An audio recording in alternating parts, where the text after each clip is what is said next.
का समय था। चारों ओर घोर अंधेरा छाया हुआ था। केवल एक ही कैमरे प्रकाशित था। वहाँ 4 मोमबत्ती जल रही थी। चारों मोमबत्ती एकांत देख आपस में बात करने लगी।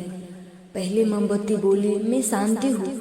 जब मैं इस दुनिया को देखती हूँ तो बहुत दुखी होती हूँ।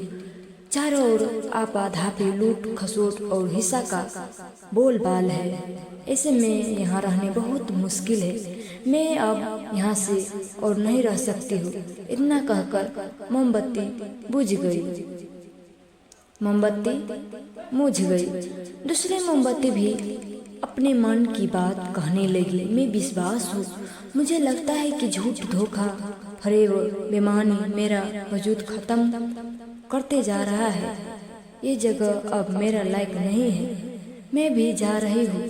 इतना कहकर दूसरी मोमबत्ती भी बुझ गई। तीसरी मोमबत्ती भी दुखी थी। वो बोली, मैं प्रेम हूँ। मैं हर किसी के लिए हर पल जल सकती हूँ, लेकिन अब किसी के पास मेरे लिए वक्त नहीं बचा। स्वार्थ और नफरत का भाव मेरा स्थान लेता जा रहा है। लोग के मन में अपने के प्रति भी प्रेम भावना नहीं बची। अब ये सहना मेरे बस की बात नहीं है। मेरे लिए जाना ही ठीक होगा। कहकर तीसरी मोमबत्ती भी बुझ गई थी कि कमरे में एक बालक ने प्रवेश किया। मोमबत्ती को बुझा देखकर वो बहुत दुखी हुआ। उसकी आंखों में आंसू बहने लगे। दुखी मन से बोला, इस तरह बीच में ही मेरा जीवन अंधेरा कर कैसा जा सकता हो। मेरा जीवन में अंधेरा करके कैसा जा सकता हो। तुम तो अंत तक पूरा जलना था, लेकिन तुम मेरा साथ छोड़ दिया। अब मैं अब क्या करूं? बालक की बात सुनकर चौथी मोमबत्ती बोली, घबराओ नहीं बालक, मैं आशा हूँ और मेरी तुम्हारे साथ हूँ।